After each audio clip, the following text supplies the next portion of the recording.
Hi friends, నమస్తే. Welcome back to our channel. ఈరోజు మన వీడియోలో పెసరపప్పు వడ చూపించబోతున్నాను. ఈవినింగ్ టైం స్నాక్స్కి చాలా ఈజీగా హెల్తీగా ఈ విధంగా ఒకసారి ట్రై చేయండి. చిన్నపిల్లలైనా పెద్దవాళ్ళైనా చాలా ఇష్టంగా తింటారు. చాలా టేస్టీగా ఉంటాయి, అలాగే చాలా హెల్తీ రెసిపీ కూడా. అందుకోసం ముందుగా ఇక్కడ 2 కప్స్ పెసరపప్పును 8 అవర్స్ నానబెట్టి తీసుకున్నాను. పెసరపప్పు కనీసం 8 అవర్స్ కంపల్సరీ నానబెట్టుకోవాలి. ఈ విధంగా పెసరు నానబెట్టుకుని పక్కన పెట్టేసుకోండి.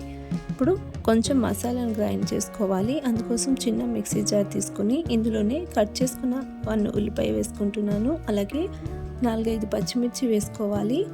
తర్వాత 10-15 వెల్లుల్లిపాయలు వేసుకుంటున్నాను. అలాగే 2 ఇంచుల చెక్క, 2 ఇంచుల అల్లాన్ని కట్ చేసి వేసుకోండి. ఇందులోనే 1 టీ స్పూన్ జీలకర్ర, అలాగే చిటికెడు పసుపును వేసుకుని వాటర్ వేసుకోకుండా గ్రైండ్ చేసుకోవాలి. ఇక్కడ చూపించే విధంగా మరీ స్మూత్గా గ్రైండ్ చేసుకోకుండా ఒక 70% వరకు ఈ మసాలాను గ్రైండ్ చేసుకుని పక్కన పెట్టుకోండి. నెక్స్ట్ మరొక మిక్సీ జార్లోకి పెసరపప్పును తీసుకుంటున్నాను. వాటర్ వేసుకోకుండా ఓన్లీ పెసరపప్పును మాత్రమే వేసుకోవాలి. పెసరపప్పును కూడా గ్రైండ్ చేసి తీసుకోండి.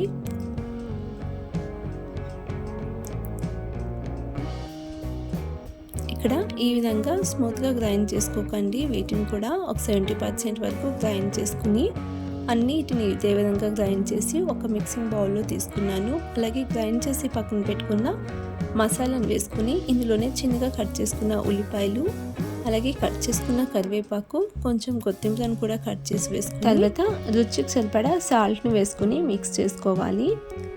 ఈవినింగ్ టైంకి స్నాక్స్కి చాలా టేస్టీగా, చాలా సింపుల్గా ప్రిపేర్ చేసుకోవచ్చండి. అలాగే మార్నింగ్ టైం బ్రేక్ఫాస్ట్లోకైనా ఈ వడ చేసుకోవచ్చు. చాలా టేస్టీగా ఉంటాయి. ఈ విధంగా ఒకసారి ట్రై చేయండి. పెసరపప్పుతో చేసుకోవడం వలన ఎన్ని వడలు తిన్నా కూడా ఏం ప్రాబ్లం ఉండదు.